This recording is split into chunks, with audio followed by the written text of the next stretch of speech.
Ma'am, should we start now? We have 223 participants waiting.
Good evening, all. Good evening, ma'am. How are you, Katri? Ma'am, I'm fine. How are you? So, our collaborators are there. Good evening, ma'am. Yes, Good ma'am. evening, ma'am. Good evening. Good evening, ma'am. Good evening. Mihir or Rashi? Yes, ma'am. Good evening. I'm here.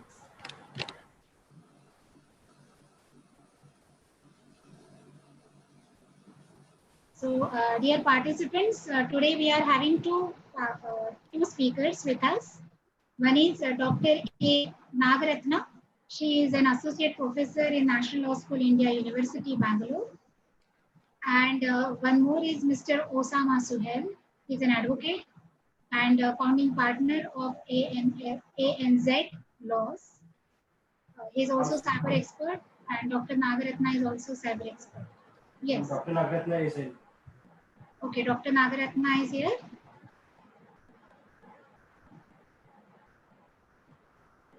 Professor Subbarao, he also told that he will be here. So has he joined?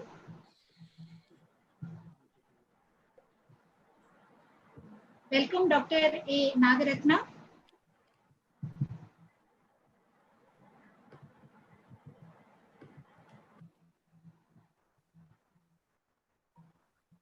Dr. Nagaratna, have you joined us? Hello. Hi. Yeah, it was muted. Yeah.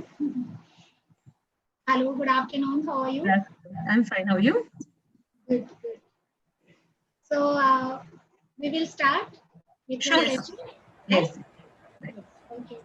Okay. So, dear madam, now we will start. We are starting, and this is a collaborative workshop. We are collaborating with our own students who is having their own group legal lens.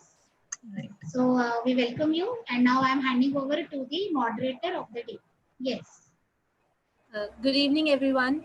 And welcome to the second day of our 3 days national workshop on emerging contours of cyberspace and the legal regime, organized by Vivekananda School of Law and Legal Studies, WIPS, in collaboration with the Legal Lens.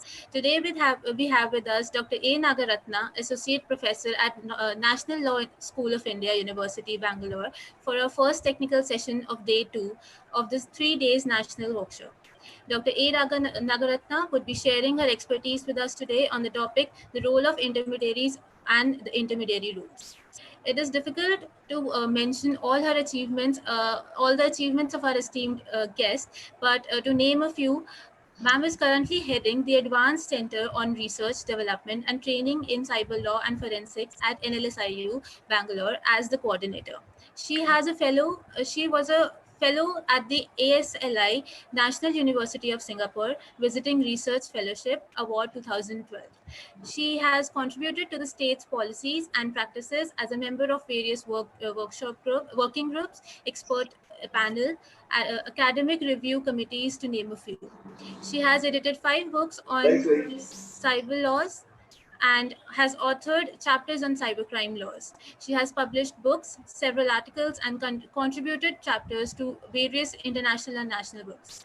Her research projects, Patient Right under Consumer Law 2010 and Terrorism Laws of India 2014, are published by the Karnataka Institute for the Law and Parliamentary Affairs, Government of Karnataka.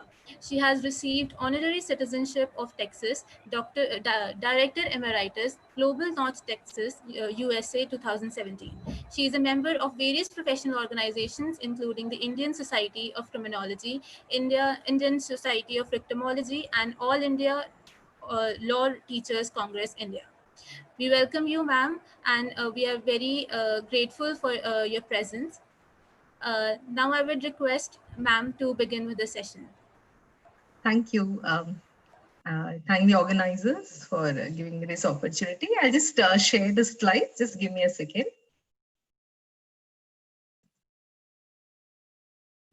Is the slide visible? Yes, ma'am. Okay, thank you. Okay, so we will be discussing in this 1 hour session about an extremely important issue, and not just important, but also quite controversial for various reasons, which in fact we'll discuss today. So that's about the intermediary, their role, and the obligations that are imposed upon them through the existing law framework. Most importantly, through the rules, and why rules become important is also in fact something that we would discuss.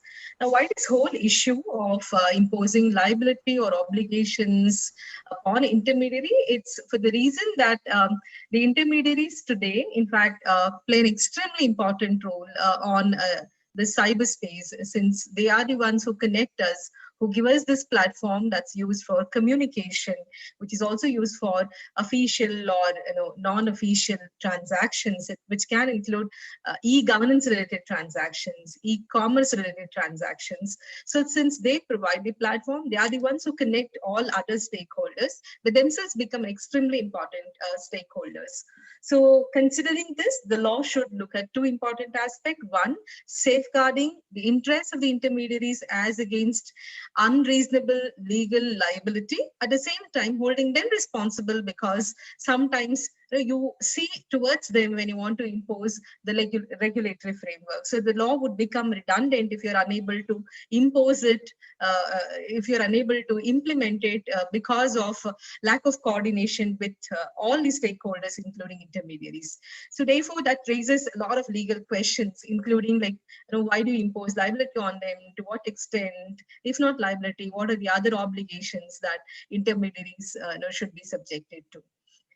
In fact, why the need to even see towards them when we're applying a law or a regulatory framework? As I just mentioned, they play an extremely important role, and that's because of the ample power that they have, because they are the one who connect the people. So obviously, they are the power stakeholders. At the same time, jurisprudentially, in fact, like Justice Holmes, he says where there are rights, we also expect the person who is holding the right also to be responsible. So along with these rights, along with these powers, comes in the question of duties and obligations.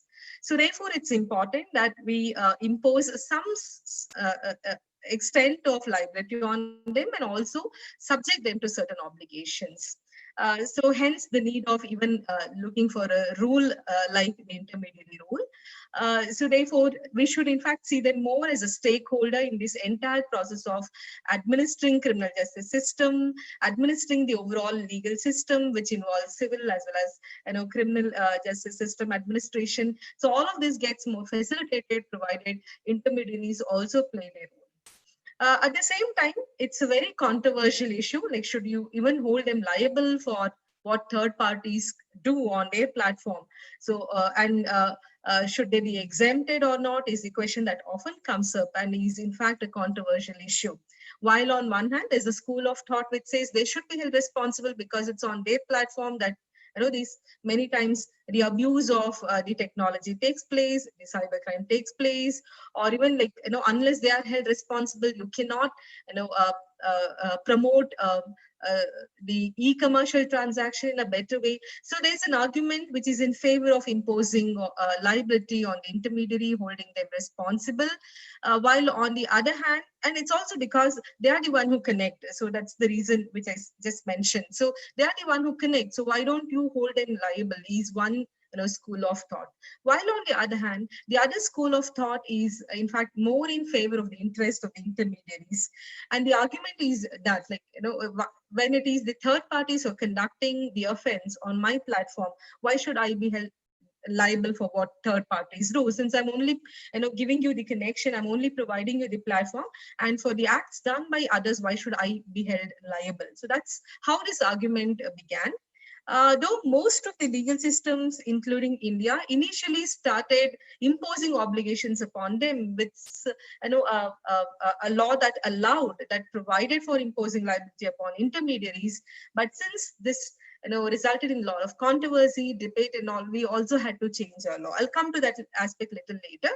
But otherwise, this issue has always been controversial, has always been debated. Even now, it continues to be a debated issue. So should you hold them even liable or not? Should you even put them under any regulatory framework or not?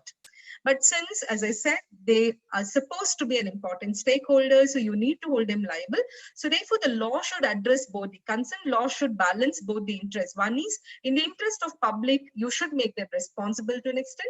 And in the interest of intermediaries, who are in fact an important business entity also, it's also an industry. So to further promote their industrial activity, business activity, etc., you need to also exempt them to an extent. So what we today see is an attempt that the legal system strives to achieve, that is attempt to balance the two conflicting concerns. Now, one such example of the attempt that was done to balance the two conflicting concerns was something that happened with the evolvement of, with the evolution of a principle called safety wall principle. So most of the countries, including in the West, and now like most of the countries in the Asian region also adopt this principle of safety wall. What does this mean? So this would mean that as long as the wrongful activities that are taking place on my platform are the ones that are happening without my involvement or my knowledge, and as long as I'm fulfilling all due care, caution, other legal duties, I should not be held liable. So that is where I get this safety as against, or exemption as against, legal liability. So let's come to the current Indian law framework. So almost similar is the Indian approach as well. So in fact, we started with a law that was almost similar to safety wall, but then it lacked certainty to an extent. So therefore, we had to change the law a bit later. So as of now, our law allows for imposition of liability upon an intermediary, provided you're able to show that the intermediary has actively participated in that wrongful act, or had been negligent in preventing that wrongful activity, or that wrongful activity takes place with the knowledge of the intermediary. So that's when we hold them liable. However, similar was also the law earlier, but as I said, it lacked certain certainties on certain grounds, so which we'll discuss little later. So coming to Indian law, so the first thing is understanding the very concept of intermediary. So prior to 2008, so very briefly about the law, I'm sure you would be discussing about cyber law since your first session. So most importantly, the cyber law of India consists of a special enactment, which is called Information Technology Act. And this applies along with other civil, criminal law, depending upon whatever is the subject matter. But otherwise, it's largely governed by Information Technology Act of 2000.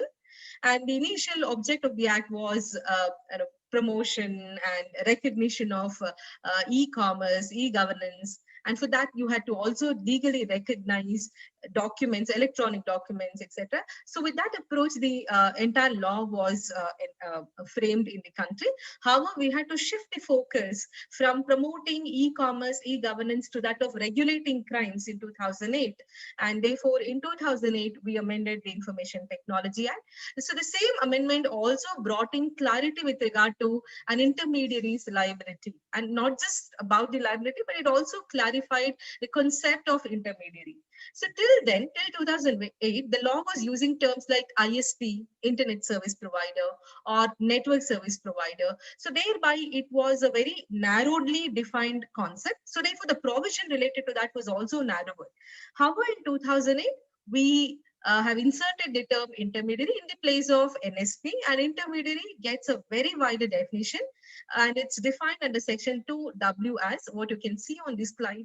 It's defined very, very widely, and not just the definition, but it also gives you an inclusive list. Apart from defining, it says, with respect to any electronic record, it can include a person who receives, stores, transmits directly or through another, receives, transmits, or stores any electronic record or provides a related service. So this is the definition, but then, as I said, it continues with an inclusive list. So intermediary, therefore, can include any institution or individual who performs this kind of an activity of receiving, storing, transmitting electronic records, etc.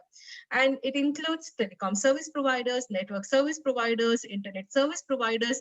You might feel, what's the difference between these three? Technically, there may be difference, but sometimes the kind of activities they perform are such that it can, each term can have overlapping impact upon the other. The object of the law probably is to keep the term so wide that no one gets excluded from the definition, especially the one who's performing this kind of an activity. And most interestingly, it has express terms been used to cover under its ambit platforms like search engines. So therefore, if it is Google search engine through which I've got access to a plagiarized content, the question is, should Google search engine also be held liable or not? So all that now gets addressed through intermediary rules and other related laws because they come under the definition. And especially the last term makes the section much more wider. It says it also includes cybercave, and cybercave, again, widens the definition. How we'll understand once we read related provisions, which will come in the henceforth slides. So otherwise, earlier, as I said, the term that was used under the earlier law before 2008 amendment was network service provider, which just was defined as all kinds of ISPs, irrespective of what function they perform in the long chain of intermediaries, which transports internet content to the desired destination. So definition wasn't very wide as compared to the current one. Also, not just the definition, but the law was also not very clear because it just said that ISP, this is again, I'm talking about pre-2008 scenario. So it said like ISPs can be held liable for wrongful activities, including say IPR infringement, etc., provided they do not follow due diligence or they lack knowledge. What was that due diligence? Wasn't also very clear. So if you can see the pre-amended provision, it just says for any third-party activity, they can be held liable unless they prove that whatever had happened was without their knowledge or they had exercised all due diligence. So when do you assume that they've got knowledge, and from the time I get knowledge, how long am I supposed to, what is the time duration that I get to show that I've complied with the legal requisites, etc., wasn't very clear, and the term due diligence was also not clear. So because of all this ambiguity, there was no clarity in the provision, it failed to provide protection to the ISPs. In fact, there was a case in relation to child pornography. It's called Bazi.com case. So somebody had uploaded an illegal abusive content on a website which was owned by a company called, on a website called Bazi.com. So the CEO of the company, in fact, initially was arrested, and initially bail applications were rejected for the reason that they felt that there was lack of due diligence on the part of the company. That anyways, the case itself is a debatable issue. But we could see like how the state started even imposing criminal liability upon intermediaries. So that's when there was a debate about this validity of this law. So anyways, now you have an amended law. So let's go through the amended provision. Section 79 of the IT Act, quite an elaborate provision, but provides certain principles that are embedded within it, which helps us to understand the extent of liability of intermediary. It just says, notwithstanding anything contained in any law for the time being in force. So this provision, in fact, starts saying that this provision shall override all other provisions of all other laws. So which means this provision will apply along with other special enactments which might impose liability on the ISPs. So that liability is subject to Section 79 of IT Act, and it says, and further subject to the conditions or provisions imposed under subsections 2 and 3 of this provision, an intermediary shall not be liable for any third-party information, data, communication link, which is made available or made available or hosted by him. So basically, this section says that I, as an intermediary, can't be held liable for the acts of the third party. So therefore, one condition I need to fulfill as per this part of the section is that that information which is shared on my platform, the data that is shared on my platform, the communication that is made on my platform, or the link that I have provided are all done by third parties. So for their acts, I should be liable. For example, A is selling a defective product, B buys it on a platform which I have created. Why should I be held liable? Because it's a transaction between A and B. Unless I'm involved in that transaction, which comes out clearly through the other conditions. Now, this protection I'm getting. So if you again relook at the provision, the section is actually a section through which we are exempting intermediaries from liability. Or otherwise, I'm liable under other law or under even cyber law. But if I fulfill the conditions prescribed under 79 as an intermediary, I'm exempted from the liability. And what are those conditions? So it says, as long as the function of the intermediary is limited to providing access to a communication system. So I'm only providing you the access. I'm just providing you the platform on which you're buying or somebody else is buying and you're receiving. Why should I be held liable? So I'm just providing you the link and nothing more than that. Secondly, I'm not involved in the entire transmission. I'm not the seller, or I'm not even the distributor. I'm not even the one who's promoting the product. So as long as I'm purely just remaining as an intermediary without getting involved in the transaction, I can't be liable. So, and an entire transmission of that purchase, sale, whatever is the activity which is happening on my domain is initiated by the parties. I'm not involved in that initiation. I'm not involved in choosing the users of my platform. I'm not even helping you to choose the buyers and all. So that's when like I'm not liable, and I'm not selecting or modifying the information.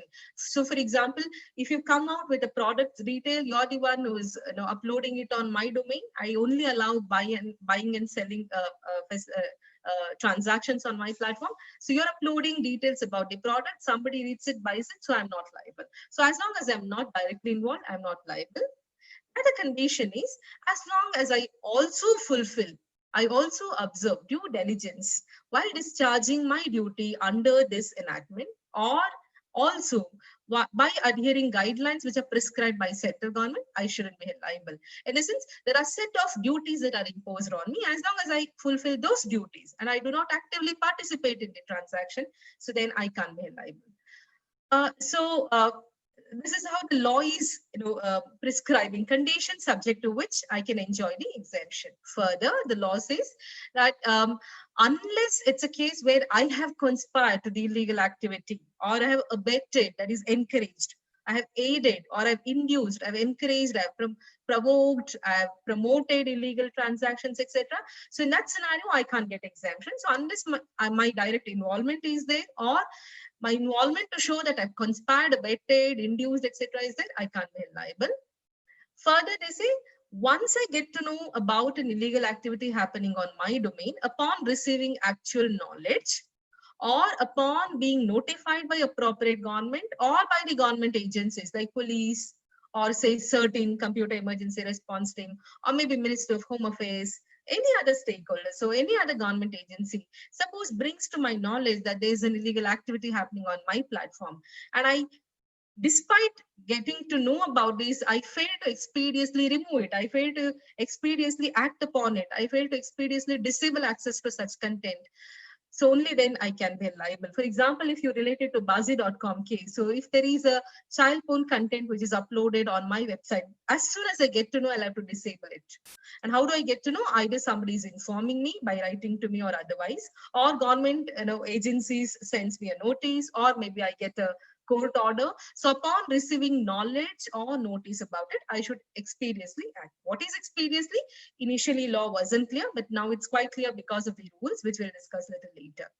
When I'm removing access to these contents, it doesn't mean that I should destroy the evidence, because you never know if the matter goes for investigation, you would be required to provide the data, the evidence to the law enforcement agency. So therefore, they say remove it, disable it, but at the same time also ensure that you are not tampering with the evidence. I'm also required to take care of the evidence which tomorrow is probably required by the state agency to collect. Are we taking the questions in between, Parthy?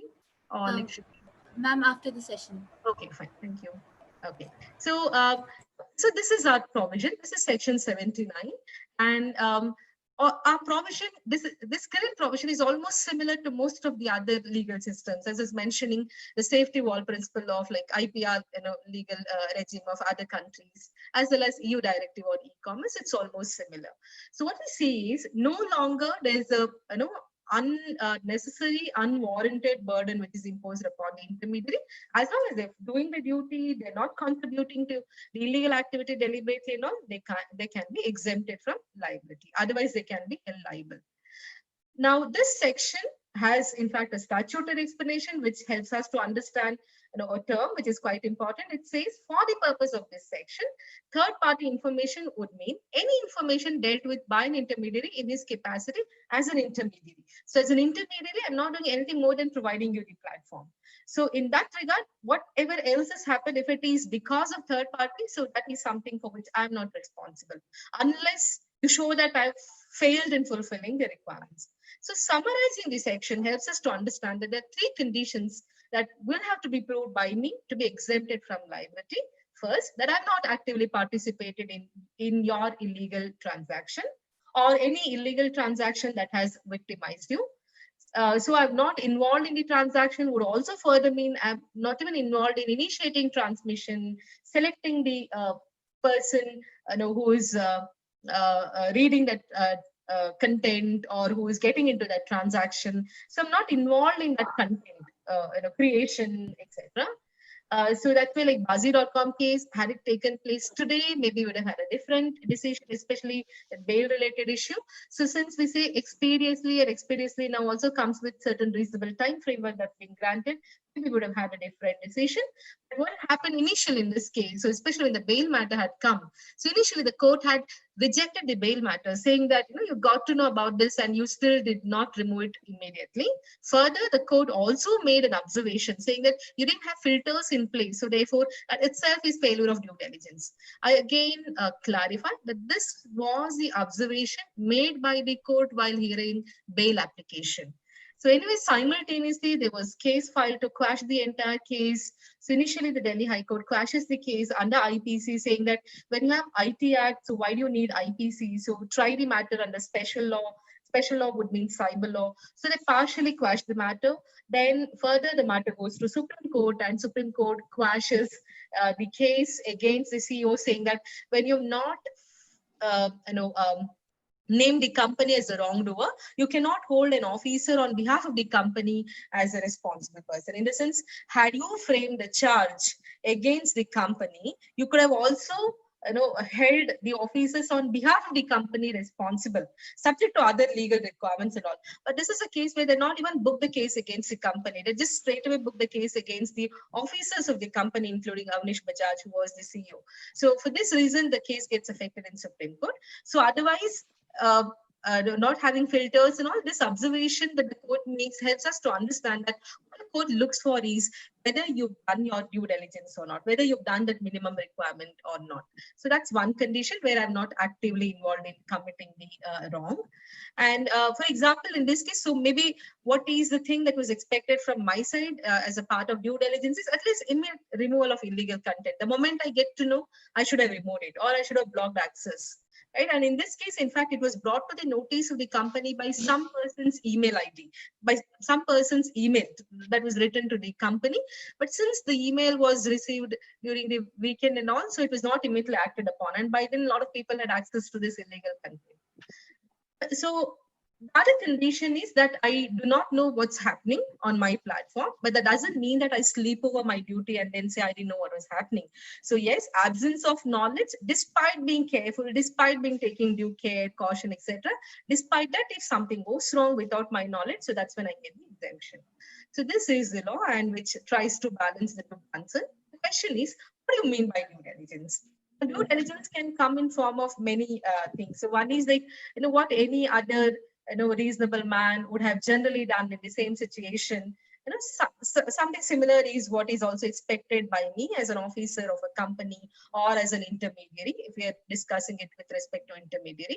So this is how like usually the tort cases are dealt with. But specifically here, you have list of do's and don'ts that are prescribed by government through a rule called Intermediary Rules of 2011, which is in fact passed under Section 79 of the IT Act. Very quickly, we'll go through the rule and then we can take up questions. So it's basically, why is this rule important? As long as I show as an intermediate that I've complied with these rules, so it shows that I've complied with due diligence and I can seek for exemption. So despite complying with all this, if a wrong takes place on my platform, I can't be held liable. And what are those do's and don'ts?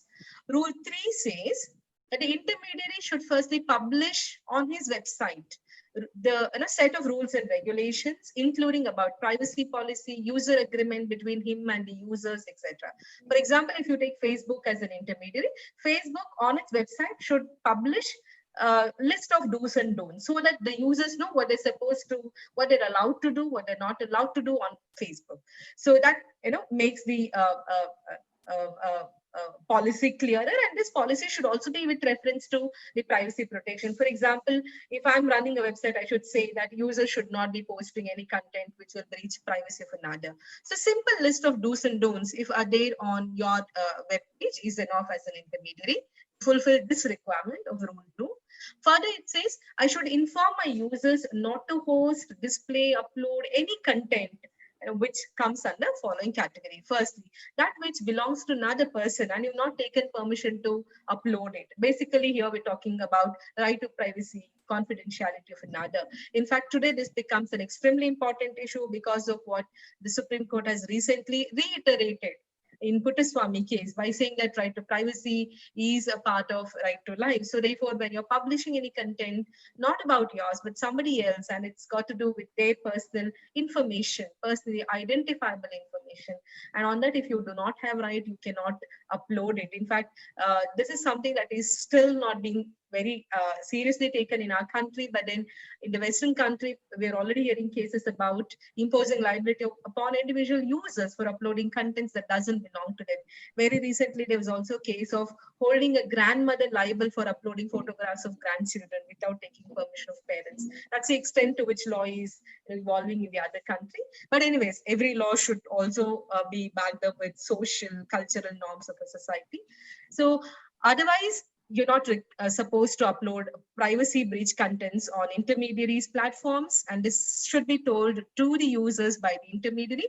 They should also inform that the user should not be uploading anything that's harmful or that has hate content, that had defamatory content, that can be related to some illegal activities, or like, for example, in the words used in the clause is anything that encourages money laundering, gambling, etc.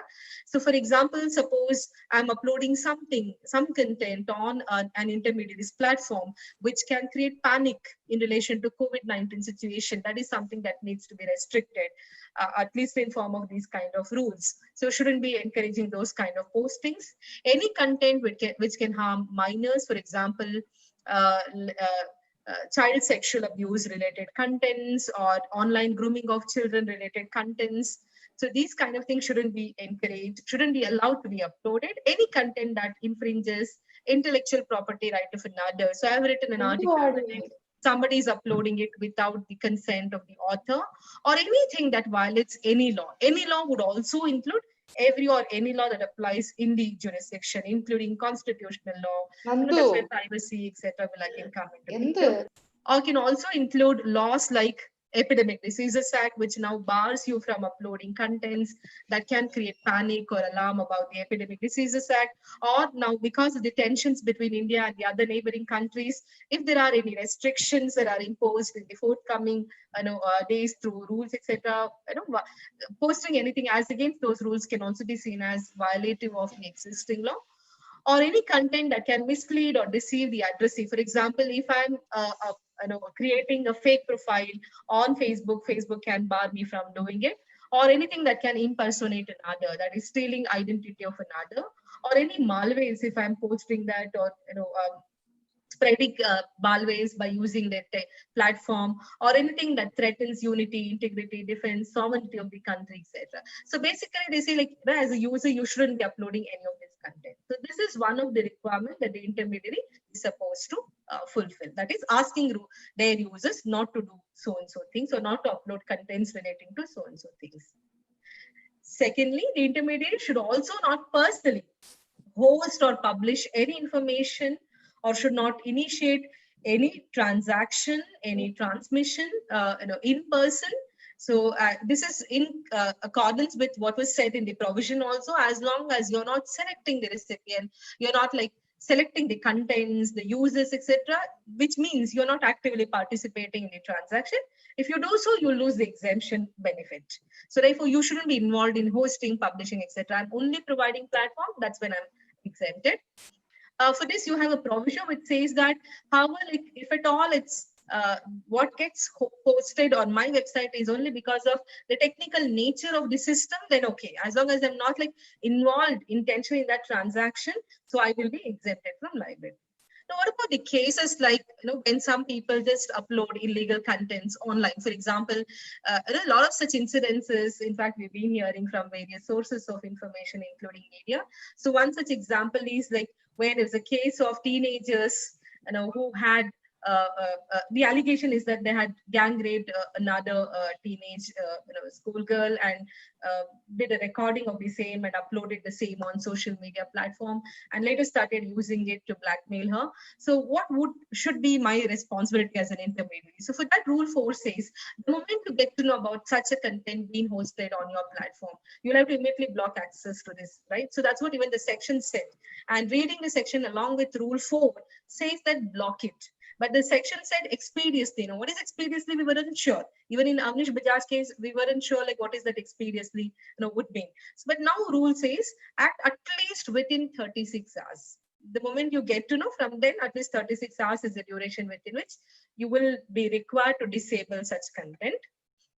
Then how about cases like where there's further abuse of my platform for illegal activity? For example, there's some stolen properties are sold on, say, platforms like OLX, or maybe my platform that I've hosted. So all these illegal things. So what do? So I may have to disable it, but in these kind of cases, it's not just content-based crime. So this is something that needs further investigation by police. So I need to even retain the evidence. So that's why like section also said, block it, remove it, but by ensuring that you don't tamper with the evidentiary value associated with those records. So what does this mean? Am I supposed to maintain the records? Yes, all those essential records, I'm supposed to maintain it. But how long do I maintain it? Because here we're talking about electronic records, which occupies a lot of storage on the system and all. So even if I'm expected to take backup copies and all, so I need to invest on it. So it involves a lot of like, human resource, financial burden on the intermediary. So are you expecting me to keep it for years together? No. Reading that provision along with Rule 4 says at least maintain it for a period of 90 days. So that in the meantime, if there is an FIR which leads to investigation, or there's a court order leading to investigation or inquiry or trial, and if that court or the investigating agency need some data to be shared from my side, so I'll have to at least maintain it for 90 days. So So that's how the rule, you can see, is complementing the provision by giving clarity on like what is the extent of your duty, what is the duration of each specific duty, etc. As long as I'm doing all this, I'm just repeatedly saying that I'm not liable otherwise. So if I'm following all this, so there's another requirement that I should also hold with me the right to terminate services of the users. These days, probably you're hearing about a lot of cases, a lot of incidences where, say, Twitter is blocking accounts of some people, or say Facebook is blocking posts of some people. So either I'm blocking the account or I'm blocking your posts on my platform. That's because as per rule, I'm required to do it. So when I come across a situation where I feel or I see that a user is not complying with some law or rules, regulations, etc., I withhold your benefits by way of terminating your service. So which means I can block access to your accounts. However, the rule requires me to inform you that I'm going to block your account or I'm going to block the content on your account. But we always don't see that this happens in a fair manner. So they just take decision and then they communicate. So though the law requires some compliance to natural justice principle, but that's something that's not actually happening. The intermediary should also follow all other acts, rules, regulations, including whatever is the law that is applicable. It can be anti-terror law, it can be sedition-related provision, it can be IPC, it can be any other law. And whenever I'm asked by the law agency, that is government agencies, I should be coordinating, providing them necessary assistance. So related to that, there are some more additional provisions in the Act. We'll come to that little later. So especially in the case at the stage of prevention of crime, detection of crime, investigation of crime, prosecution of crime, or while looking into cybersecurity incidences, etc., if my assistance is required, I as an intermediary should provide necessary assistance to the government. But I should also take all reasonable care, caution, measures to protect privacy of my users. Especially here, we're talking about data privacy.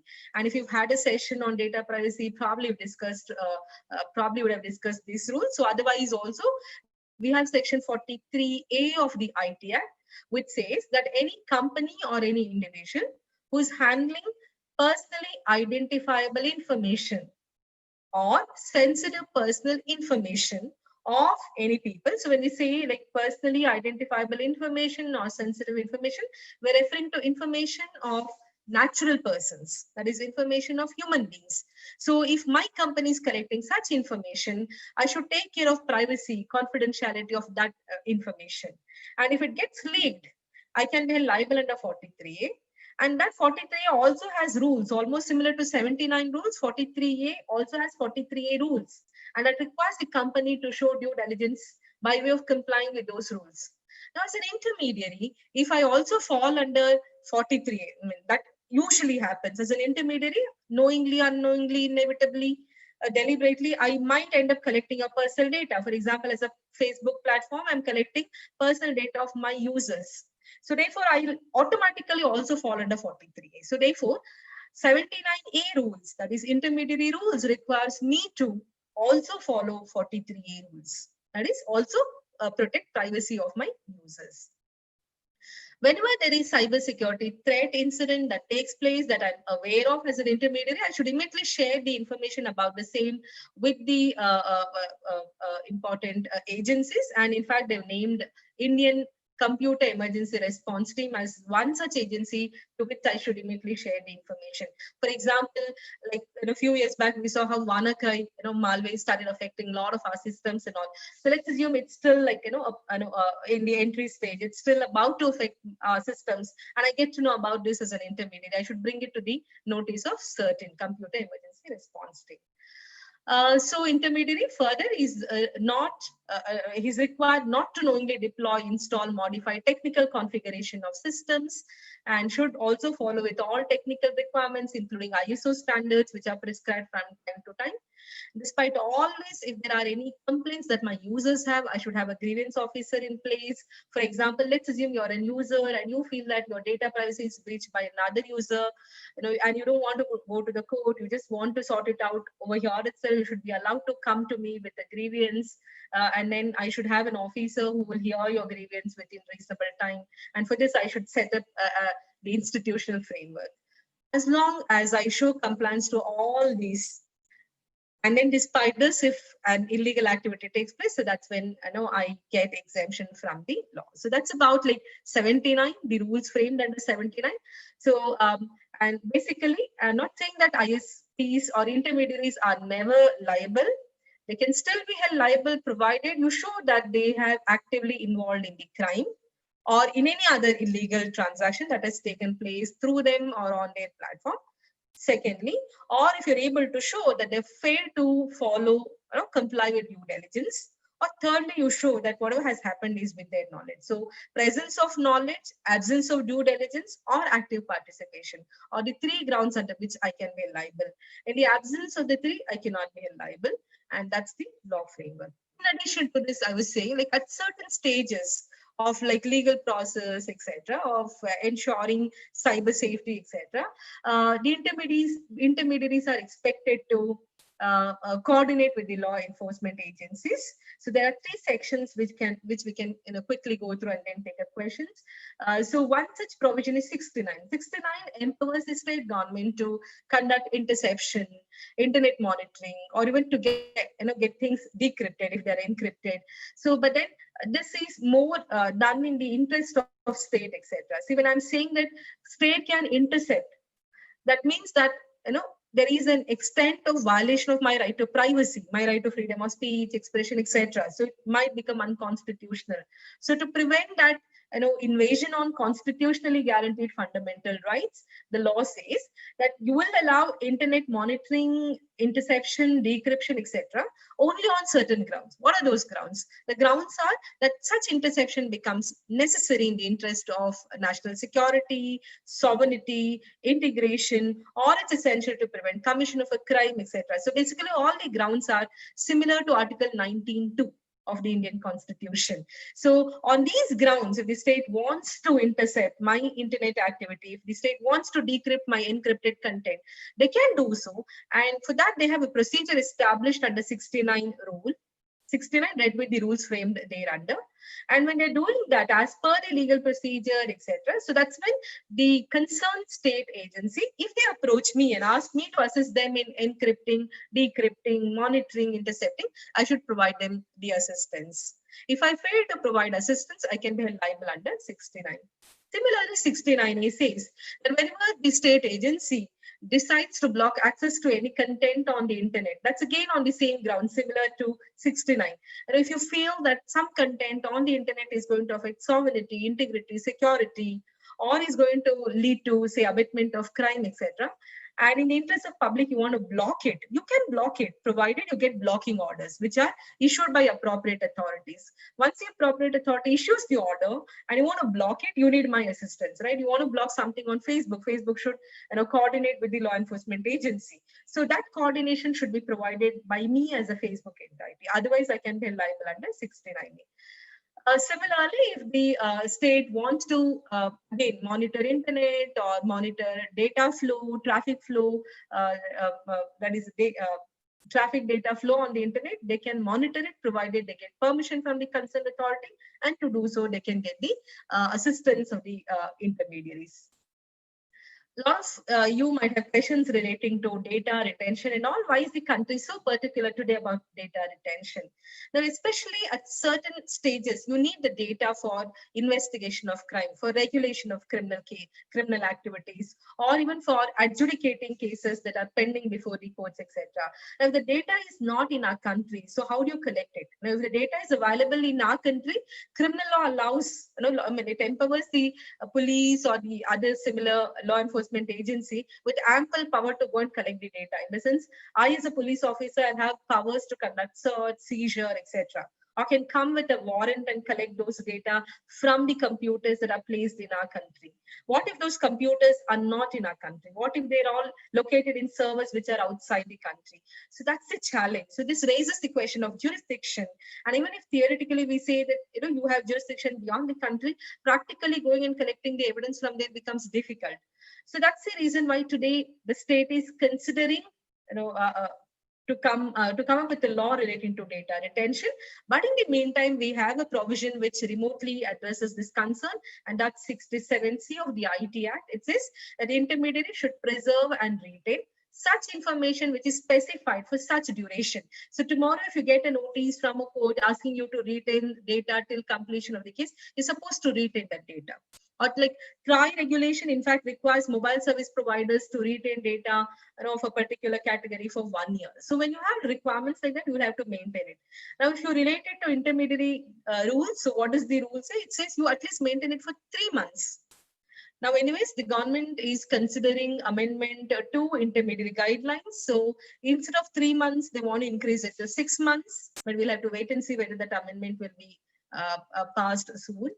Secondly, that expeditiously, which say like 36 hours, so they're going to reduce it to 24 hours in certain category of cases. So whatever rules that we today went through is the currently applicable rule, but very soon it might change. At least some parts of the rule might change. So otherwise, if I as an intermediary do not maintain or retain or preserve those data, I can be held liable under 67C. And you can notice that 67C is all about imposing criminal liability on intermediary, not maintaining data. I can be liable with imprisonment up to 3 years. Now, what if I breach your privacy? So I'm that social media platform or intermediary platform, and I collect all your personal data and sell it to another person. For example, I am that online banking platform. You enter into some transaction, so you send some money, etc. And in the due course, I've collected all your personal data, including your bank account details, etc. And I sell it to somebody else, or I like disclose it, or I compromise with your personal data. Section 72A of the Information Technology Act says any person, including intermediary, while providing service, if at all is come across your personal data, confidential information, and then discloses it without your consent to any other third party, especially with the intention to cause or knowing that it will cause wrongful loss to you, or with the intention or knowing that it will cause wrongful gain to me or to the person with whom I've shared it, or any other person.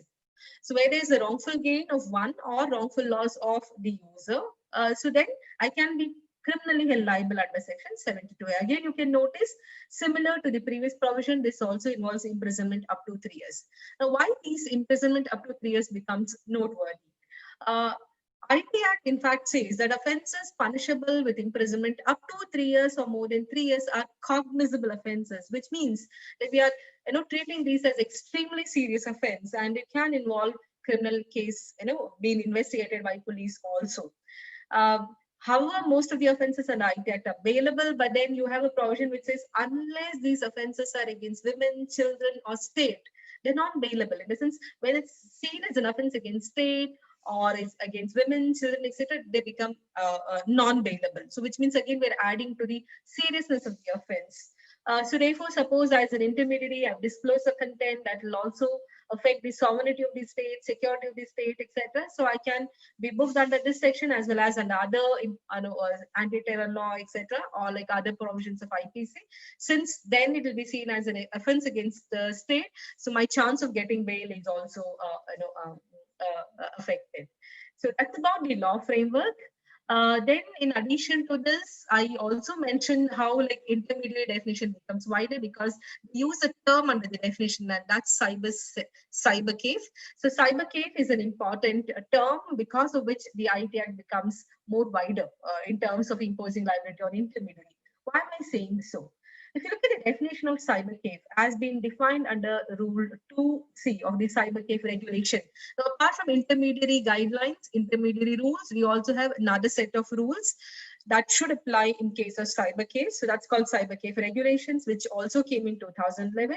And this regulation defines cyber case as the one who provides any facility from that is any facility of providing access to internet, which I'm providing to people in the ordinary course of business. So which means if you come to my house and I allow you to access internet, I might become cyber case, provided I'm providing that access in the course of ordinary business. So if you're just coming as a guest and using my personal internet connection, that's not the case that would fall under the definition. But if I'm that, say, running a cafe and I also allow you to use internet service, I might say it's freely provided, but if there is hidden charges in your purchases, hidden charges for internet service, I'll become cyber cave. So therefore, cyber cave is not just those cyber caves that we usually see, with those cubicles and all. So it has a wider definition. So anyone who provides access to internet as a part of running of business, that is wherein I'm receiving consideration from you for getting access to my internet service. So thereby, when airports, restaurants, and all will fall under the definition of cyber cave. As a cyber cave, I'll have to follow a lot of requirements. So one is, suppose I'm that conventional kind of cyber cave, how the cubicle should be. So that physical description is also provided, but that's not something that we are going through in detail now. But they are also required to maintain user database, so collect the details of the users who are coming to use your system, etc., so that if there is need of such information in the course of investigation, detection, etc., it can be shared with them. Question is, how long do I read it? So that's when you read these regulations along with intermediary guidelines. So collect all essential requirements. So all this you can see, in fact, it's available on Minister of IT's website. So what are the details that they should collect, they should maintain, how long they should maintain. So reading cyber cave regulations along with intermediary guidelines will help us to understand. So that's in brief about the law framework relating to intermediary and intermediary rules. Today, in fact, for any illegal activity, so your questions can be relating to anything. It can be about commercial transaction that has led to some, say wrong committed against one person, or can be in relation to IPR infringement. It can be in relation to illegal contents being uploaded. So anything that happens on an internet platform, question is not about liability of the one who is uploading it, who is committing that illegal activity directly. They are anyways liable under other provisions. If the question is about my liability, because I provided you the platform where this illegal activity has taken place, this is the law framework. That's the law in brief. Now we can take up questions. Thank you. Thank you, ma'am, for enlightening us on intermediary rules and roles. Indeed, it was very insightful, especially including examples and cases which we hear about or go through in our day-to-day lives. It makes us realize how relevant the intermediary roles are in our lives. Moving ahead with your due permission, ma'am, I would like to open the floor for questions from our participants. It is informed that due to paucity of time, we will only take a few questions. So, ma'am, our first question is, can Google Pay be liable as intermediary, as it is not approved by RBI, yet it took data and did transactions? Okay. So if you notice the definition of intermediary, so for an individual or an institution to be called as an intermediary, they don't need like any approval, notification, recognition. If my nature of activity is such that it falls under the definition of intermediary, providing access to internet, providing platform where internet related transactions, internet-based transactions takes place, I come under the definition. And then more specifically when they say online payment platforms, so therefore online payment platforms also come under intermediary regulations. But they are payment related, apart from, in addition to intermediary rules and regulations, they should also comply with other applicable RBI regulations, whatever is the other rules and regulations that have come specific in this area. So therefore, yes, they do fall under the definition. Whether they're recognized or not is irrespective of that fact, I fall under the definition. Similarly, let's assume I'm just running a small shop in a remote area, like, or in the outskirts of the city. Maybe it's just a coffee shop, and while providing this service, I also take money and allow you to use internet access. I can be called as intermediary. Why? Because I fall under the definition of cyber cave. Cyber cave comes under the definition of intermediary. So then, if you look at the definition, yes, I do fall under the definition. It's a wider definition. It's a different question as to whether I should be held liable for that kind of some transaction which is in question, but I do fall under the definition. Ma'am, our second question is, Facebook has an option of promoting any post by taking money for the same. So can it be said that Facebook is directly involved in such transactions, as the paid promotions are done via Facebook code only? Yes. So since there is payment involved, yes, they do come under this in the course of business. So doing any such activity, facilitating any such activity in the course of business where there's consideration involved, so definitely they can be, in fact, held liable under all these laws. So this is one argument. Now the other issue is, what if Facebook is not actually charging you? So would that mean that they're exempted from liability? No, they're still not, because again, the argument can be like this. Since they are benefiting from our personal data, so we all have definitely noticed this being on lot of social media platform. You search something on or something on some search engine, come to your social media platform, you get advertisements related to the thing, the product for which you were making some search just using before on the Google platform. So which means the data is immediately shared between these internet service providers. So aren't they then benefiting from our personal data? So tomorrow maybe these kind of questions might go before the court. So when I say in the course of business, it need not always be in exchange for money. It need not always be in exchange for something that immediately has monetary value, but something that can have remote monetary value is also something that the court should see. And I'm sure like that will be the kind of interpretation that the court can give in future, looking at the commercial value that personal data today has. So therefore, whether they're directly receiving money or not, and especially in a question that's now been asked, there is direct involvement of commercial aspects, so they will definitely be held liable. Ma'am, our third question is a platform like TikTok, which is banned now, are often hubs for hate content. How do we regulate the data here? Okay. What we just discussed is about the intermediaries liability in general, but specific to that illegality involved, other laws will apply. For example, now the question is about hate content. Now, suppose there's a hate content that's just written on a paper, that's just published in newspaper. Which are the laws that are applicable apart from that specific platforms related law? Like when I say newspaper, of course you'll have the press related codes, etc. In addition to that, IPC will apply, right? Sedition law will apply. So many other sections under which hate content can be regulated will apply. So similarly, whether it is a newspaper or a book or a TikTok or a Facebook, whatever is the platform, that law will apply. So, for example, let's assume it's a hate content which is going to affect communities, so religious communities. A lot of sections of IPC will apply.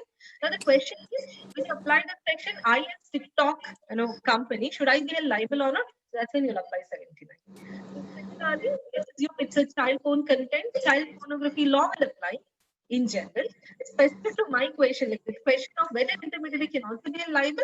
So apart from child pornography law, you'll also apply 79, and if those conditions are not fulfilled, intermediary is also any illegal content, relevant law read with 79 will apply. So here I just want to clarify one thing, that 79 is not a charging provision. It's not a punishing provision. It's just a provision which exempts the intermediaries from the liability under all other laws, including cyber law, IPC, other criminal laws, etc. So some illegal activity under IPC, Money Laundering Act, under RBI Act, something has taken place. I as a platform should be liable or not, that's when 79 will apply. Otherwise, it's not an independently charging provision. Thank you so much, ma'am. I would now like to invite our convener for the workshop, Ms. Ritika Chauhan, ma'am, Assistant Professor BSLLS WIPS, to give vote of thanks. Nagaratna ji, how are you? Hello, sir. I'm fine. How are you, sir? Very nice to see you. I'm like this always. So, Shall I proceed with the vote of thanks? That is your only. You can proceed. Okay, thank you, sir. So In fact, my journey of learning cyber law started with sir. I've learned a lot from sir also. So we've learned this. We entered this domain together, but I learned a lot from him. So thank you for this opportunity, sir. No. That is only Rashmi's making. Okay, you'll have to thank her only for this. Thanks, Rashmi. Professor Dr. Rashmi. She has many qualities of Nagaratna also. That is the problem. Okay. Special thanks to Professor Subbarao and Dr. Nagaratna. This workshop is only because of the encouragement of Professor Rao. Yes, Ritika, please. Thank you, ma'am. Good evening, everyone. It is my honor and privilege to propose a vote of thanks to our eminent speaker, Dr. A. Nagaratna, Associate Professor, National Law School of India, University, Bangalore. Ma'am has been so kind in accepting our invitation and gracing this session of the National Workshop. We have learned a great deal as ma'am has beautifully dealt with the theme of the session, that is role of intermediary and intermediary rules, wherein ma'am has given us an insight about the issue of intermediary liability being a controversial one, as there is a conflict of interest when we talk about interest of intermediaries and other users, like their liabilities for the act of third party while safeguarding their interest against unreasonable imposing of penalties, etc. Ma'am discussed about the definition of intermediaries under section 2, clause W of IT Act 2000 prior to and post its amendment in the year 2008, and also the safe harbor rule given under section 79. The requirements which are necessary for to take the benefit of these exemptions, like a no active participation by the intermediary with respect to the content, observation of due diligence by the intermediaries, in case there is posting of any prohibited material by the third party, the responsibility of the intermediary to remove such within the prescribed time, taking all the measures to protect privacy of its user, follow all the rules as and when notified. And ma'am also elucidated upon the criminal liability of the intermediaries under section 67C, 69, 72A, 72A, and also discussed various rules governing the same. In all, it was an informative session as it covered almost every variant of the theme and was structured beautifully. Thank you, ma'am, for such interesting and informative address and for taking and answering all the questions so patiently. I am sure that all the participants have enjoyed this stimulating session and must have taken notes from the same. Thank you, ma'am, for sparing some time for us from your schedule and enlightening us about the theme. Thank you so much, ma'am. Thank you. Over to you, Pathvi. Now I'll hand over the screen to my co-moderator for the next session. Good evening to one and all present here. We have a speaker for the next session with us. Welcome to the second session for the day. For this session, we have with us learned advocate Mr. Usama Suhail, founding partner of ANZ Laws, who would enlighten us on the topic electronic contract and cryptocurrency. Mr. Usama Suhail is an enterprising lawyer having expertise in commercial, civil, criminal, family matter, sexual harassment law at all tiers. He is the founding partner of ANZ Laws, a leading law firm in India. He is an active litigator and an advisor on civil, criminal, commercial, arbitration, and family law. Advocate Usama Suhail is amongst the most renowned lawyers in New Delhi with over 15 years of experience. He is also extensively participating before the NCLT and its appellate authority.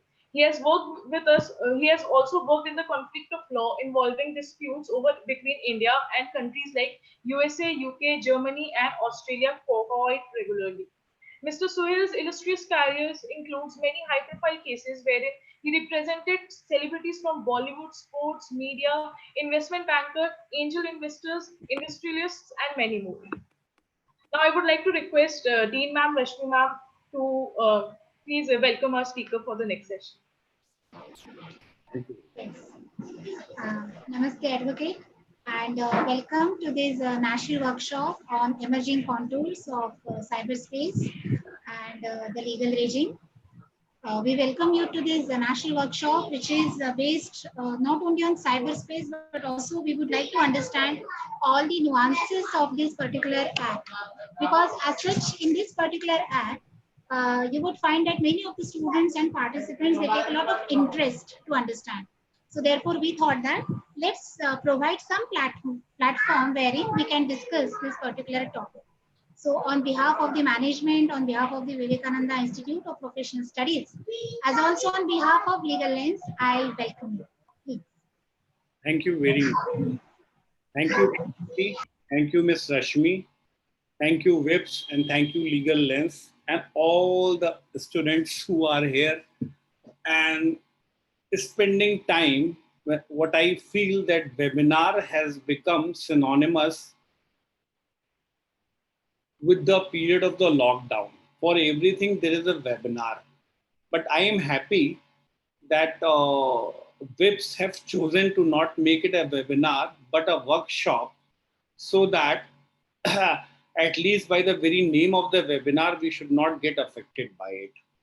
I'm sure this is the case with the student. This is the case with most of the litigator. But it's a good time to refresh a lot of law. So it is in 1999, I did study the law of contract for the first time. And like a student, after a many years, I have took out the Bear Act to see how exactly it looks like. And thanks to you people that I have gone to my college days, which is now more than 20 years. So now, the subject which I'm asked to speak to is the e-contract. There is another part of the thing which I may not be able to speak today. I'll check that on once we go with the flow, because the e-contract is something which is what the students should know, and how this concept of e has come into existence. My take is that you put anything, you put e before anything, and you can easily understand it's all about the electronic world, the digital space, the World Wide Web. So our mails have been replaced by email and now the text messages. Our contracts have become e-contract by just putting the prefix e. So, but whatever we may prefix, we have to go back to the old school. We have to go and see the legality and the validity of the same. So here I am going to take it to the very basic of it, and the very basic of it is to what exactly the contract is. It is my refreshment, and I'm sure this may be a refreshment to many more. So a contract in a layman term is understood when both parties who are in the negotiation agrees upon the same thing in the same sense. This is where we say that an agreement has been arrived. An agreement which is enforceable by law can be called as a contract. So the contract has to be only for the purpose of lawful object and not for the things which are prohibited by the law. I'm sure everybody knows this. I'm just oversimplifying the obvious. Now, in the context of the electronic evidence, in the context of the electronic contract, it is understand whether it has a basis or not in the law which was made in the year 1872. Much before we even thought of telephone to be used in that way, also the fax machines and every other thing. So the law has seen from the physical to the telephonic world and now to the virtual world to which even we are interacting. But way back, Section 9 of the Indian Contract Act 1872 specifically provides that a contract can be expressed or it can be implied. So when we generally talk about the express contract, we talk about something which is reduced into writing, and implied means that it can be oral, it can be understood broadly, it can be something which we have done over the phone and all that. What are contracts is essentially encapsulated under Section 10 of the Contract Act. All agreements are contract if they are made by free consent of the parties competent to contract for a lawful consideration with a lawful object. So it has three basic ingredients: that the parties should be competent to contract for a lawful consideration and with a lawful object. Now, who are competent to contract? Why this is important? Once we look into the come to the e-contract, we will get to see that now the minors are accessing the virtual platform, and whether they are agreeing to something which they do not understand, whether that will become a part of the validly constituted contract or not. Therefore, with that being the situation, we need to see Section 11 of the Indian Contract Act 1872. So it says that the person competent to contract are those who have attained the age of majority, and he should be a man of a sound mind, and he is not disqualified for any reason whatsoever. And when two or more persons are said to be in consent, when they agree upon the same thing in the same manner, in the same sense. Again, it is important.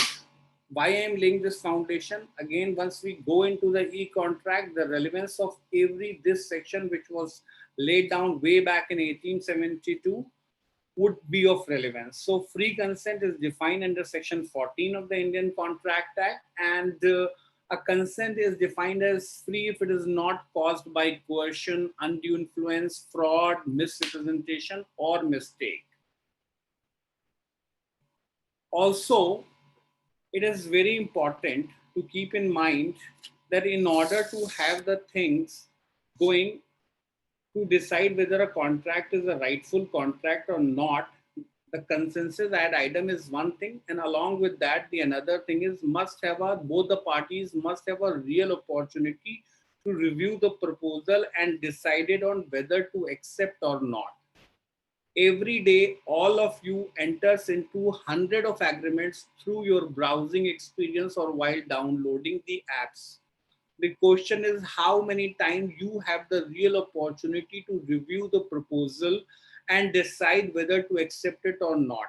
This is the fundamental question that is required to be understood in the context of the e-contract. So now, before again, this is the basic foundation of the law of contract in India, and this until then does not cover at all anything related to the electronics thing, for the obvious reason that until that time these electronic means were not there, and in India it has really come into being in 1990 and got exploded from 2000 or 1999 onwards. So with these being the basic background, there is one more thing which the contract where all these cases were taken up was the standard form of contract. Now, I assume that most of the students would know what is the standard form of contract, but just as a purpose of recap, a standard form of a contract are usually the one which we see in our daily lives when we go to a dry cleaner or when we park our car, and in the parking ticket there are certain printed conditions in fine print at the back of the receipt which says, for example, in the case of the dry cleaner, that the dry cleaner will be liable for this, will be liable for this, and there would be the clause of the jurisdiction, and then there will also be the clause that they shall not be liable for anything if there is anything that happens to the cloth that we have given for the purpose of dry cleaning. Similarly, even in the parking receipts at the back, they say that they will not be responsible for the loss of the car. The question arises, why are we giving it at all? So this is the real standard form of a contract, and it emanates from a position where one person is in a higher position, sitting at a position where the other party does not have the capacity and the capability to bargain at all. If I am to go and watch a movie and I reach the hall at 3 p.m. and the movie is starting at 3:15, I will just take the ticket and I wouldn't see exactly what is written at the back of the printing thing. And I do not even sign it. So the question is, will I be bound by it or not? This was the kind of the situation which has plagued the legal history in India as well as in United Kingdom. So at that point of time, while these kind of a contract, a standard form of contract where the fine print was already being used, and there are a lot of exploitation of the consumer or the general simple buyer, and when they lose something, they do not get anything, and what comes before them is this standard form of contract, a contract which they have received it, neither read it nor understood it, and yet it is being made enforceable against them. So then the concept in the jurisprudence has arisen as to what are the things that should be taken care of, and should we say that all those terms of the standard form of contract would ipso facto becomes relevant and binding. The courts over the time while making this doctrine has come up with three things. That is the protection against exploitation. There has to be a protection against exploitation. Let the standard form of contract be not the one that that let the big capitalists exploiting the poor consumer. Then whether the person who is doing it has the knowledge and the consent of it, and whether the terms of the contract are enforceable or not.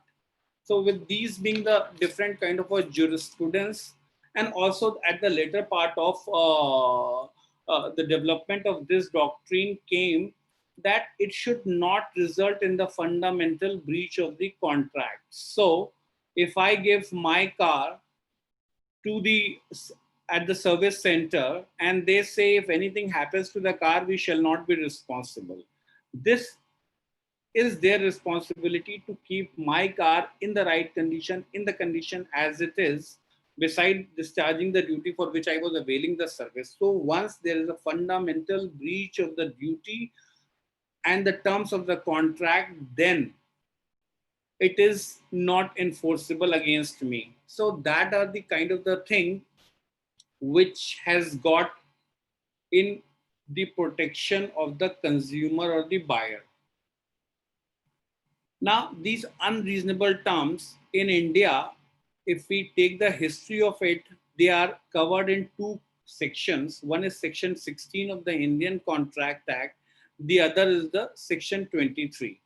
While Section 16 talks about the undue influence, in a normal parlance, undue influence can be exercised by any party who is in a position to control my decision or influence my decision. It can be by a teacher to the student in the normal parlance, or it can be by the big competition in the competition market by a big corporate player and who leave us with no chances. So this kind of an undue influence, as I said earlier, that takes away your free consent. And once the free consent is taken away, then the agreement has no meaning. And Section 23 is about being opposed to the public policy. Any contract which is against the public policy, that is considered to be invalid in India. I'll come in detail once I come to the e-contract thing. Now, with this reservoir of the provisions of the earlier century, or now a couple of 150 years ago, how relevant it is today and how we should use it. So first of all, what is an e-contract? So e-contract nowadays is which you, all the listener or the people who are here listening this conversation or this workshop attending, which I see 444, which itself is a very big number. So all of you have already entered into a contract with the Zoom as to how you are going to use their software. I do not know how many of you have read the terms and the condition which are encapsulated with respect to this use of the services of the Zoom. So e-contracts are the contracts which we do not sign, but the moment we enter into that space, we become a party to it. So for a common and for a simple understanding, it has been explained, or it can be divided into three parts, or three types, I should say. One is the shrink wrap agreement, other is the click wrap agreement, and the third is the browser wrap agreement. So I'll start with the browser wrap agreement. So once we open a website, it does not show anything, it does not show any sign of acceptance to proceed further. Like we see with the sides of the most of the lawyers, there is a mandate that one has to either accept or disagree to use the services of the particular browser. Now there are, so those are another type which we'll talk later. The browser wrap is where as soon as you enter into the browsing space, any website, you are bound by the terms and the conditions that are explained by them or that have been put by them, generally on the lowest of the foot, generally at the footer, and where you, if you see the terms and the conditions, trust me, if you are once go through any of the term and the condition, perhaps you would like to avoid using any of the website. That's one. The other type is the the other type is the click wrap agreement. As I said, there are so many sites or so many services or the apps that come when only when you click the button, I agree, then only you can enter into it. Now you have not seen the term and the condition. which is mentioned in this agreement. Or for example, when you create a new Google account, they say that you are agreeing to the terms and the conditions, and those terms and conditions are sent to your email. Now 99.999% of the people doesn't even bother to read the terms of those contracts, but you are bound by it as per the law.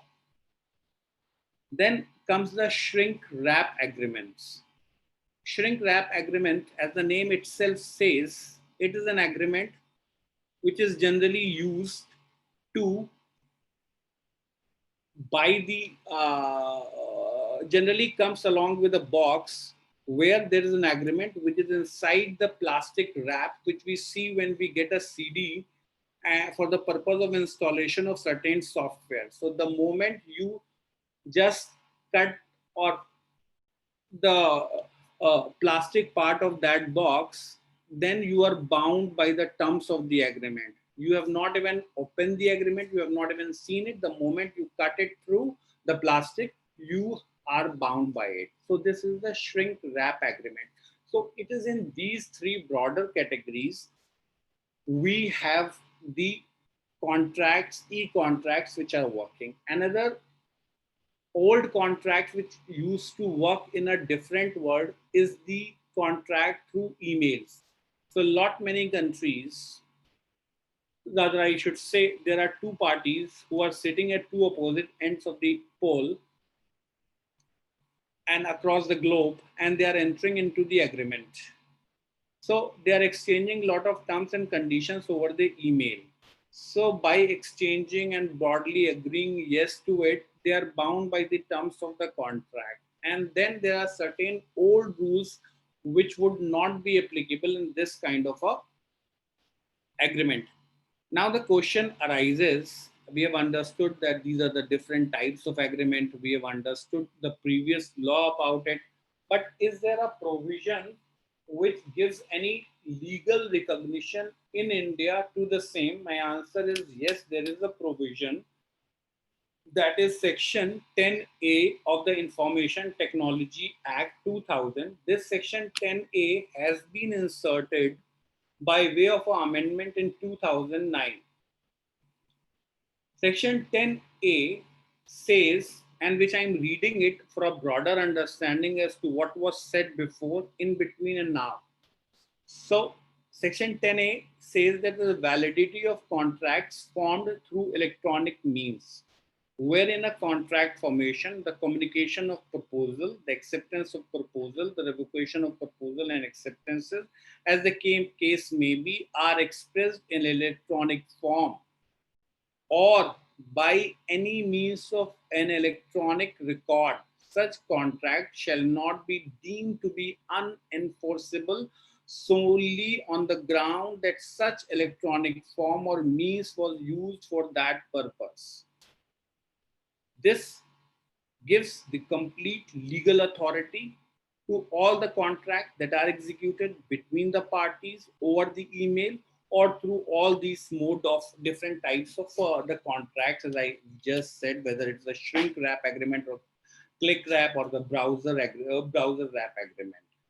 India being a signatory to the modern law on electronic commerce, which was signed in 1996, was under obligation to do it. India took a long time, but nevertheless, it has reached to a point where they have agreed and made a part of the law. Now, as I said, to the worry of most, the beauty of all the law is that they looks good on book unless and until you are caught by it. So while in the Indian Penal Code has 511 sections and 95% of the population would be unaware of it, and excluding the lawyers from it.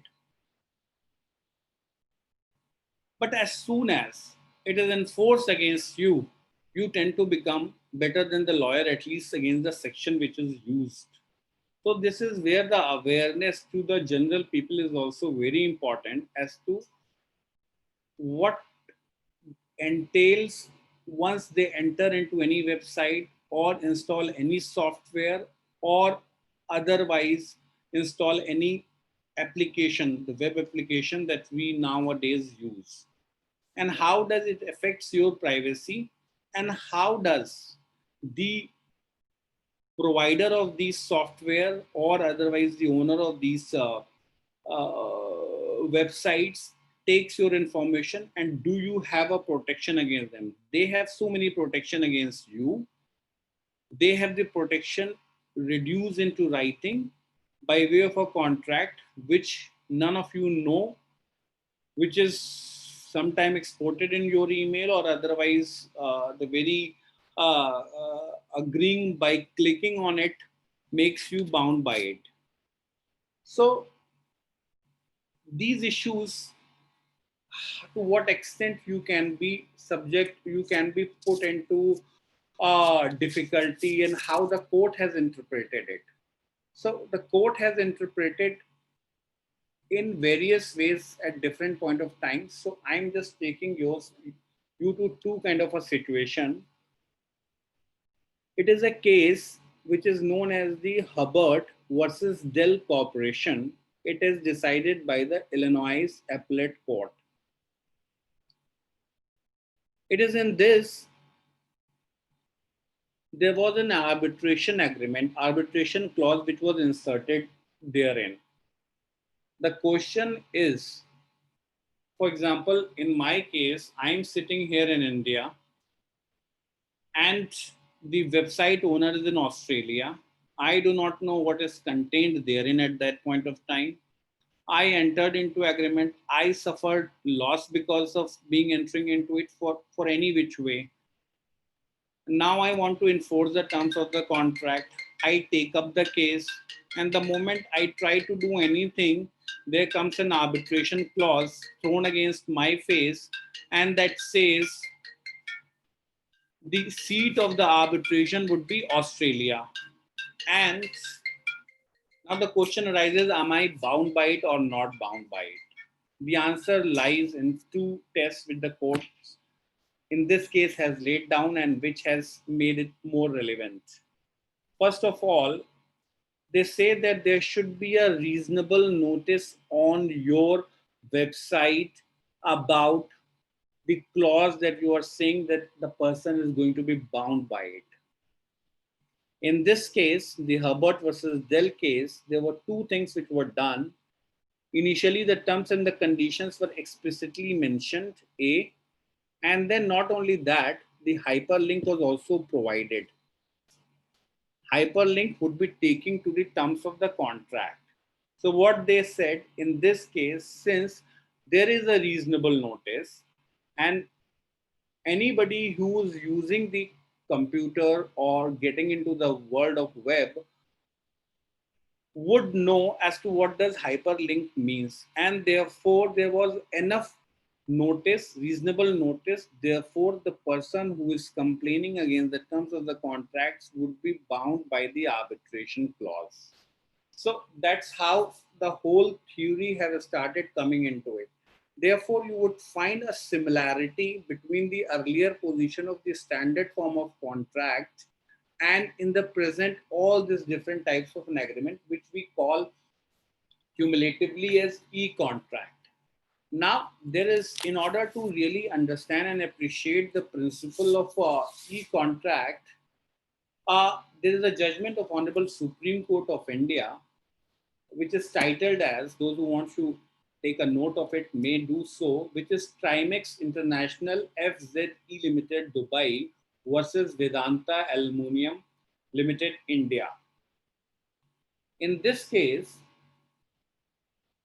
the question is or was whether there was an agreement between the two companies with respect to having the arbitration clause and eventually and also about the arbitrator to be appointed and the procedure thereof.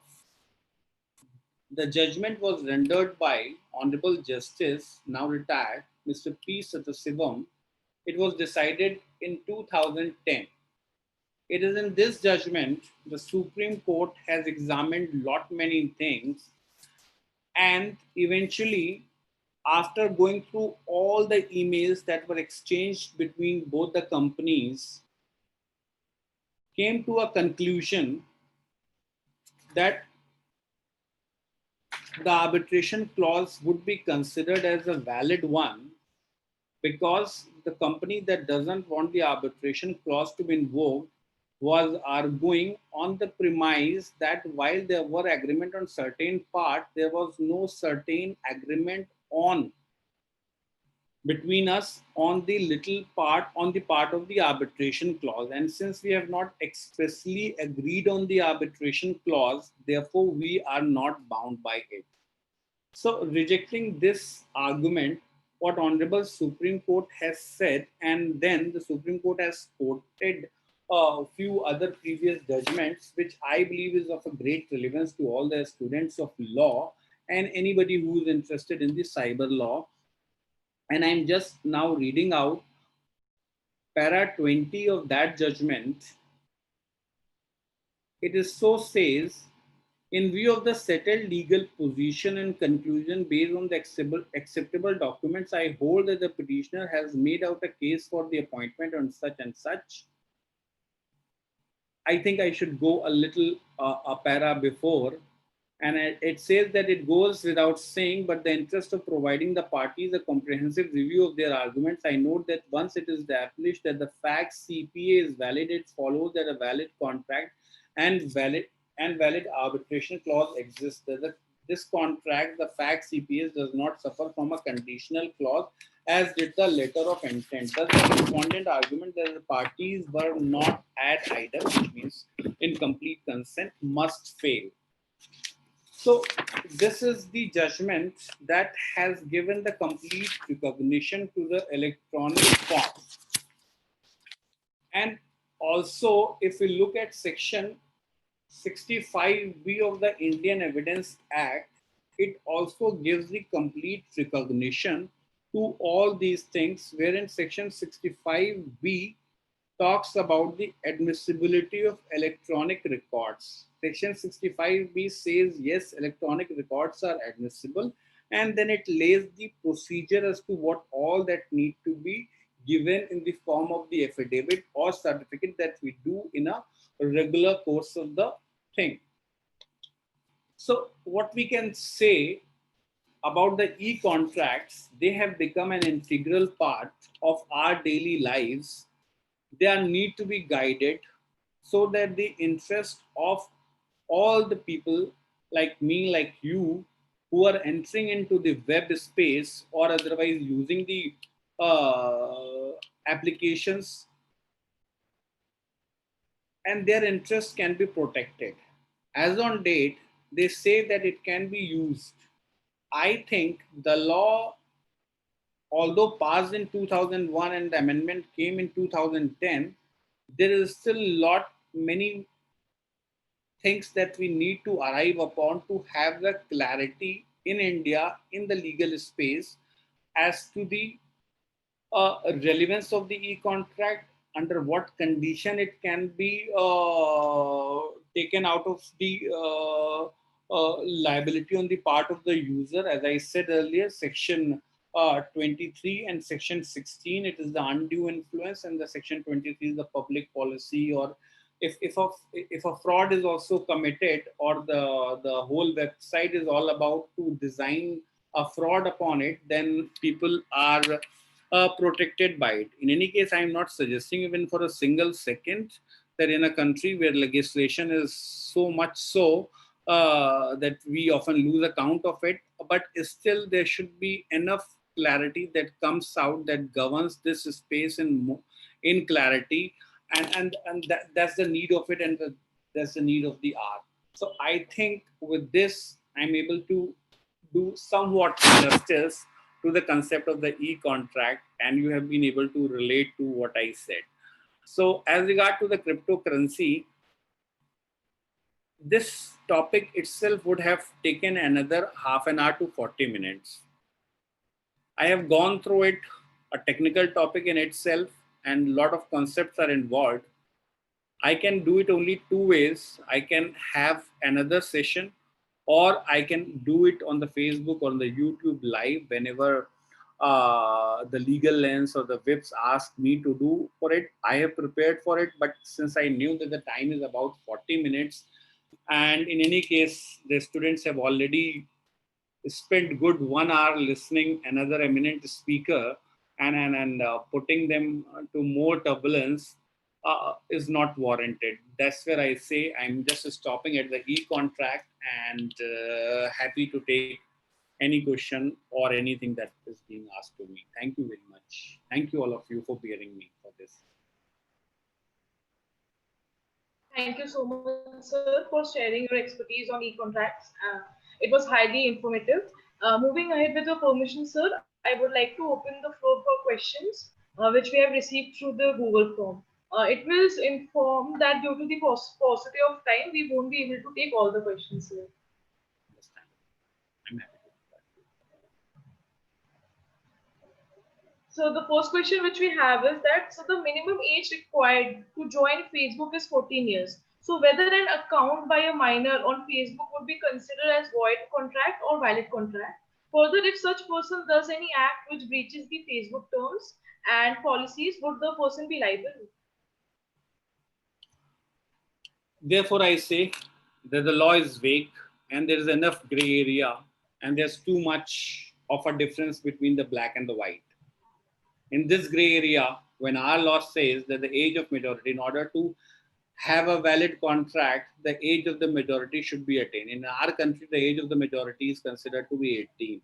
So if this law is to be applied by the court here in India, then I think the agreement is going to fall. However, if somebody entering into the Facebook and then posting something which is not permissible under the criminal law of the country, the question arises, would he be liable? My answer is yes.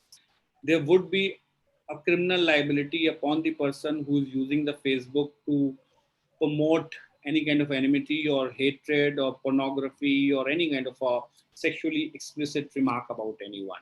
So the civil contract, as per the law as it stands today, the person would not be liable for the civil damages. Okay, so the next question is the underlying principle of a contract is free consent of party. However, applications such as Arogya Setu app is made mandatory to use the app. So the agreement between the Arogya Setu app would be considered as void ab initio or voidable as the consent is not free in this case. So, all right, when initially Arogya Setu has come, it was made mandatory for everyone to use it. And especially in certain conditions, for example, when they are traveling, when they are doing certain kind of a thing. So, eventually this rule has to rolled back for a simple reason that you cannot make things like this enforceable against anyone.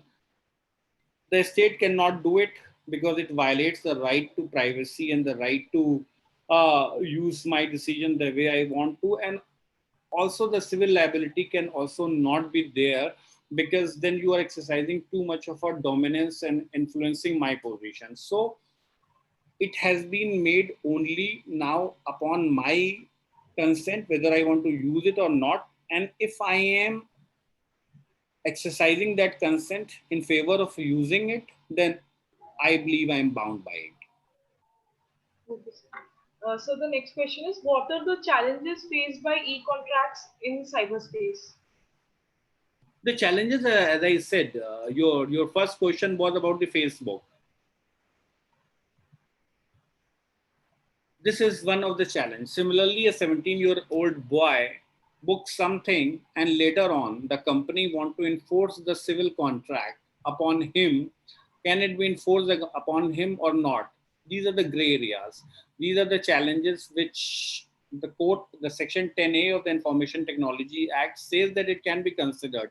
But Indian Contract Act so far, it has not been amended to that extent, will not make that 14, 15, 16-year-old boy liable for it. Now the next question would be, maybe in the future judgment, the hypothesis would come like this, that the parents should exercise the control over the child. However, the child may not be liable for it, but the parent should be made liable for it. Just like the way we are seeing when the young boy violates the motor vehicle act and drives the car which is under the supervision of the which is in the name of the father or the mother. So they are being made vicariously liable as an exception. Okay, sir. Sir, since the theme for today was also cryptocurrency, many of our participants are requesting us very short brief if you could give it on the next topic, which was cryptocurrencies. Cryptocurrency, can I do a short one? Honestly, my answer is no. I mean, this e-contract could have been made into a 10 minutes kind of a thing. But cryptocurrency, when I started reading it yesterday and doing all kind of a thing for my own research and understanding purpose, and happy to have the understanding, but I'm very sorry to say, I may be I would definitely disappoint you and also disappoint myself in a big way. It is a topic, and therefore, before anything, I have my promise and my commitment that I will do it. If not at any other forum, nobody, if chose not to invite me, the legal lens says no to me, then I will do it on my Facebook page, and that too within a week's time. Whatever way, it is kind of my agreement to a lot of people who have entered into the electronic mode that Mr. Such and such speaker would be speaking about the cryptocurrency, and here I am in violation of that e-contract, the implied e-contract here, where I am disappointing them. So please pardon me. Please do not go for any case for damages. Okay, so that is all the questions we have for now. Now, I would like to invite our co-convener, Mrs. Mashi ma'am. She's the assistant professor of BSLLS WIPS to give a vote of thanks. Thank you. Am I audible? Yes, yes you. Okay. Sir, first of all, I'm sure that you might not have that time. We will invite you soon on the topic of cryptocurrency. That's not an issue. We understand. So, good evening, one and all present here. I, Upma Shri, it's my privilege to have been asked to extend vote of thanks to the second session of second day of our workshop to our eminent speaker, Usama Suhail, advocate and founder of ANZ Law. Sir, it was a great experience to hear from you. I'm sure all of us, especially those who are teaching contract law and also IT Act, they must have privileged to hear a lot of things from you. They must have remembered, they must have revised the session of contract law because you started with the basic things of law of contract 1872, and you very kindly relate both of them in such a good manner. Sir, in the session, you talked about the legality and validity of e-contract. You talked about the basic essentials of contract given under Section 10 of 1872 Act. You also talked about different sections of Contract Act, which is relevant to have the basic validity of the e-contract, like Section 16, Section 23 of the Contract Act. Sir has also talked about the basic types of e-contract, which is very important to understand the concept of e-contract, like click wrap, browse wrap, shrink wrap contract, and also the email contracts. Sir, you rightly said that the moment we joined Zoom, we have entered into a contract, which is a kind of e-contract which many of us don't know about it. We must not have seen the terms and conditions, but this is how we enter into a e-contract. This is something which all of us need to know. Sir also talked about the legal recognition given under the IT Act for the e-contract, and also the important leading cases such as Primex International versus Union of India. It is definitely a very important case for all of us who are inclined towards the cyber law. That it is one of the most important case which talks about the validity of e-contract in today's time. Thank you so much, sir, for taking out time for all of us. And I'm sure that all of the participants, all of us have a great deal with this session, and they must have noted down all the points you have talked about. Thank you. Thank you so much, sir, from the behalf of WIPS and also from our organizing team.